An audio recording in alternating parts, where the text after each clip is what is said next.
Gracias, Evelyn. Tenemos con nosotros al economista Edinson Morales. Bueno, es economista de larguísima trayectoria en nuestra Universidad del Zulia, también en la Cámara de Comercio de Maracaibo. Edinson, ¿cómo estás? Buenos días, bienvenido. ¿Me escuchas?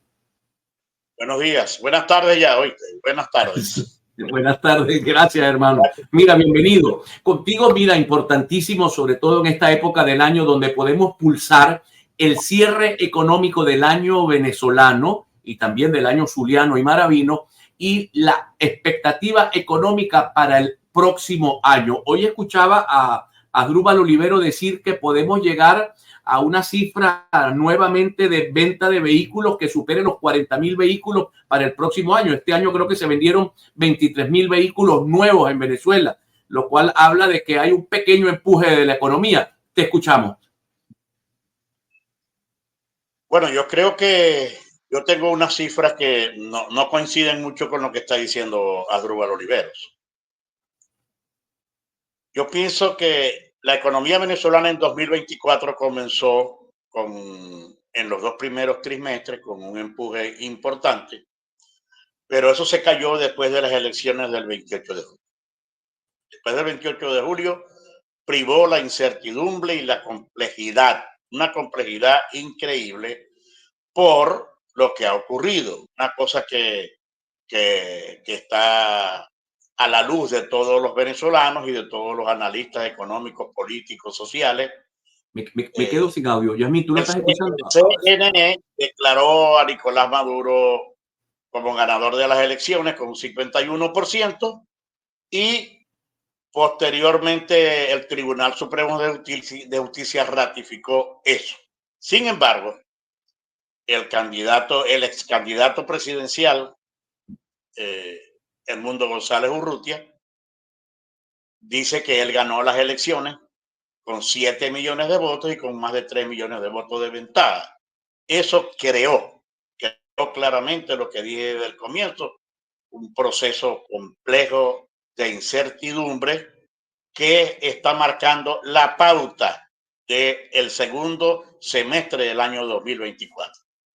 Por esa razón, yo puedo decir que lo que más podemos crecer en 2024 en promedio todo el año hasta el 31 de diciembre, lo que más podemos crecer es un 3.5% a 4%.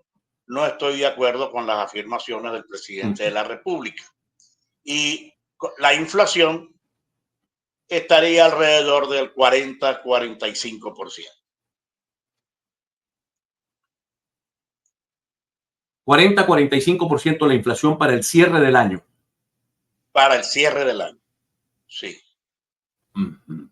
Incluso la gente ahora, del Observatorio Venezolano de Finanzas la da un poquitín más alto. Te escuchamos, te escuchamos. Ahora, si seguimos la conversación sobre lo que pasaría en el año 2025, la situación se pone peor. Y ahí sí estoy de acuerdo con Asdrúbal Olivero y otros analistas económicos de las consultoras del país, donde lo máximo que podríamos crecer en 2025, dadas las circunstancias que continuarán, porque la avalancha de nieve que se viene para el 10 de enero del año 2025 es muy fuerte. Máximo podríamos crecer 2.5% y una inflación desatada que pasaría el 30%. Pero esa predicción tuya, ¿bajo qué condiciones se daría? ¿Bajo condiciones de vuelta, levantamiento de las licencias y vuelta a la sanción total petrolera a Venezuela, o tal como está la situación? Eso vamos a conversar, porque lo que está presente para el 2025 es una incógnita que yo creo que tú ya la has comentado. La incógnita se llama Donald Trump. Esa es la incógnita. No se sabe qué va a hacer Donald Trump. Hoy vi una noticia que me sorprendió, que desde el propio gobierno de Biden, el secretario de Estado Blinken dice que sobre la mesa está servido una suspensión de la licencia Chevron. Y eso es sumamente grave para el país. Y como tú decías al comienzo de esta conversación, no solo el país, somos nosotros, los venezolanos, los que vamos a experimentar esa situación en este momento. Yo te puedo decir que si Trump suspende la licencia de Chevron, entonces la caída de la producción se daría en alrededor de un 25% y la caída de la producción en términos absolutos de unos 750,000 barriles diarios. Es una cosa bien importante y bien difícil que esto pueda darse en el país. Si no ocurriese, entonces nosotros podíamos terminar en el año 2024 Ahora, con una producción promedio de 150,000 barriles diarios. Ajá. Muy bien. Al retorno quisiera, un poco para la pedagogía con nuestra audiencia, pero al retorno, por favor, que nos comente en qué afecta al hombre de a pie venezolano, a estas personas que están escuchando este programa, si el gobierno de Biden o el nuevo gobierno de Trump elimina las licencias y Chevron tiene que volver a lo mínimo de operaciones en Venezuela, poniendo en la picota unos 250,000 barriles diarios de petróleo. Al retorno nos va a comentar Edison Morales, por favor. Vamos a cerrar con Carlos Fernández. Continuamos, mis queridos amigos. Estamos conversando con el economista Edison Morales, destacado economista de nuestra región, profesor universitario. Ha sido, durante los últimos tiempos, has estado trabajando en la Cámara de Comercio en el área de investigación económica. Quería pedirte que nos dijeses, por favor, ¿qué impacto pudiera tener para la gente de a pie de este país el hecho de que se pierdan o se eliminen las licencias y Chevron deje de producir? Bueno, ya hablamos de los números, ya sabemos que se puede caer la producción en alrededor de 250,000 barriles. Y estoy de acuerdo contigo. Las sanciones, los únicos que las pagan son, como tú dices, a los más vulnerables, los de a pie, porque no tienen, yo diría que armas, ¿no?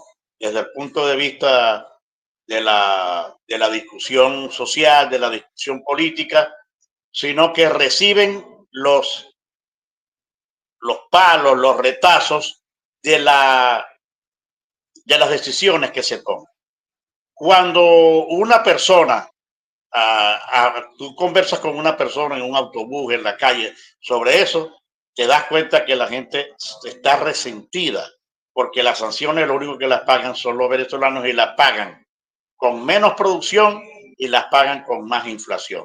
Y al pagarlas con más inflación, dada la política absurda del gobierno nacional de no aumentar salarios, sobre todo a muchos profesionales del sector público, a los pensionados y jubilados, que suman una gran cantidad de personas, los únicos que pagan esta situación son los más vulnerables. Y por supuesto, las sanciones las estarán pagando los más vulnerables, incluyendo, ojo, los profesores universitarios como nosotros, que si no salimos a matar 10 tigres en el mes, no podemos sobrevivir y comer bien en todo el transcurso de la economía.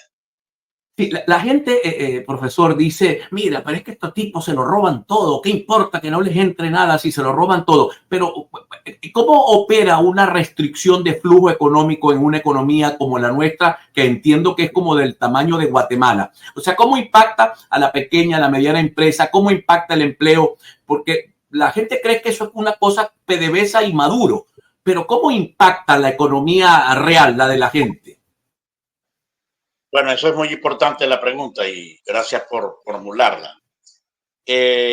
Precisamente la micro, pequeña y mediana empresa y esos emprendedores que están surgiendo en el país en este momento son los que están pagando las consecuencias de un tipo de política de este tipo, los más pequeños. Okay. Precisamente por un hecho fundamental. El hecho fundamental es que son los que tienen menos posibilidades de defensa en el área económica y en el área política, porque son los que reciben, como lo dije hace un momento, los palos de unas políticas económicas erradas y, por supuesto, de unas sanciones que afectan su ingreso real. Por eso, fíjate, importante, acaba de salir un documento de las Naciones Unidas recientemente en el que se dice que el 53% de la población venezolana está en pobreza extrema y el 85% está en régimen de pobreza.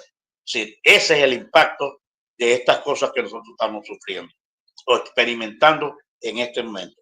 Y por el otro lado, que también es importante, lo dije al comienzo de esta intervención, la incertidumbre y la complejidad del hecho o de lo que ocurrió después de las elecciones del 28 de julio es lo que está conduciendo a aquel país en el segundo semestre del 2024 tenga un crecimiento exiguo, muy exiguo en relación al primer semestre del 2024, y eso va a redundar ¿a dónde? ¿O dónde va a pegar duro? En el año 2025, como ya lo dije, porque el crecimiento económico va a ser mínimo, entre 2,3 y 2,5%, y lamentablemente la inflación se va a disparar también muy alto. Y otra Ahora, cosa, estamos hablando de esto, pero no estamos hablando de lo que viene después del 10 de enero. Creo que va a ser peor la situación para los venezolanos.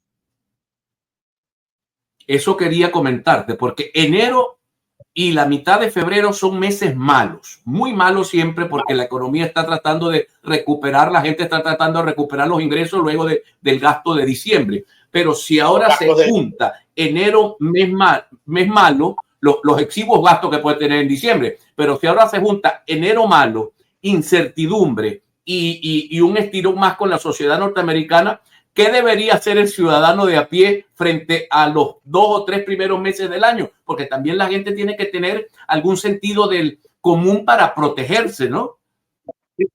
Si tuviera capacidad de ahorro, yo te dijera, está bien, pero sus ingresos nominales no lo permiten.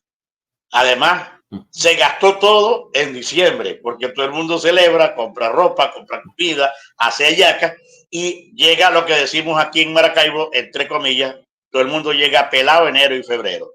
Pero en este caso, la situación es peor aún porque los venezolanos no tienen la posibilidad de recuperación, sobre todo los de a pie, como tú dices, ¿verdad? Los venezolanos comunes, los más vulnerables, no tienen esa capacidad de resarcir la inflación que nos va a atacar en el 2025 y el poco crecimiento económico. Ojo, hay una gran cantidad de empresas que desde el 28 de julio están mermando su producción. Bueno, hay unas cifras por allí de que la producción manufacturera creció, que la construcción se recuperó un poco, pero como decimos, los pequeños, medianos comerciantes y las microempresas son los que están aguantando la avalancha de lo que está ocurriendo por el efecto político y las sanciones. Ahora, fíjate tú, vamos a movernos. Creo que tengo que ir a comerciales ahorita. Vamos a comerciales, cierre Belín, y al retorno también la gente tiene expectativas de que Edmundo González pudiera, por la aparición de un cisne negro, juramentarse. En caso de juramentarse Edmundo González, que no se ve como probable, pero en caso de juramentarse, ¿cuáles deberían ser las medidas económicas inmediatas para intentar ayudar a que la gente oxigene su vida económica? Al retorno con el economista Edinson Morales, cierra el segmento, continuamos con el economista Edinson Morales, y la pregunta es, en caso de juramentarse Edmundo González, ¿cuáles serían las primeras medidas en materia económica que tú consideras que deben aplicarse? Antes de eso me voy a tomar unos segundos para aclararte algo importante para quienes se han expresado así de Edmundo González. Tú eres de Maracaibo y nosotros somos amigos de hace muchos años. Y cuando tú le preguntabas a tu papá, todo así, papá, ¿para dónde vais? ¿Qué te decía tu papá? Pa' viejo. ¿De acuerdo? Sí, claro. Bueno, todos llevamos ese camino. Te doy esa respuesta porque es muy importante en relación a lo que se viene planteando con Edmundo González Urrutia. Y además te voy a decir otra cosa. La época intelectual más importante de los hombres, ya tú sabes cuál es. Claro, es que sin duda eso es una necedad y una campaña absurda del gobierno. Estamos en la capacidad de dar mucho más, con más experiencia, con más conocimiento y con más investigación que antes. Y entonces la respuesta es la siguiente. Fíjate, nosotros tenemos dos cosas que nos están destruyendo. La desinstitucionalización del país. Tenemos que reconstruir las instituciones de este país. Y tenemos que reconstruir la infraestructura de todo tipo de este país, incluyendo a PDVSA. Para eso va a venir una avalancha de inversiones, no inversiones de países, ni va a venir inversiones solamente de organismos multilaterales, Banco Interamericano de Desarrollo, CAF, Banco Mundial. Todo eso puede venir y todos esos préstamos van a venir. Pero lo más importante es la cantidad de inversiones privadas que van a venir. Con eso no quiero ser utópico, no quiero ser, como se dice, negativo, pero necesitamos mucho tiempo. Los cálculos que tenemos para recuperar este país, además del regreso de la diáspora, que también se nos fue, no son menos de 40 o 50 años. Yo no lo voy a ver, por supuesto, ¿no? Espero que no lo voy a ver. A los niveles de 2013, me dices. Para volver a los niveles del año 2013, que de esto no hemos conversado y voy a terminar con eso. Si nosotros hacemos al año 2013 la base de la evolución de la economía venezolana, en el año 2024 seríamos un 30% de lo que éramos en el año 2013. Esas cuentas están sacadas. A pesar de la leve recuperación del 2000, un poquito del 2021, algo en el 2022, mucho más en el 2023 y algo en el 2024, a pesar de ese tipo de recuperación, todavía nos falta mucho. Y como tú dijiste hace poco, nuestra economía es del tamaño de la economía de Guatemala. Nos recuperamos. Esperemos que nos recuperemos. Y es importante eso, pero falta mucho tiempo. Bueno, te deseo feliz Navidad. Si no nos vemos de acá a enero, feliz Navidad para ti y tu familia. Que Dios los bendiga a todos ustedes. Despido el canal 11 del Zulia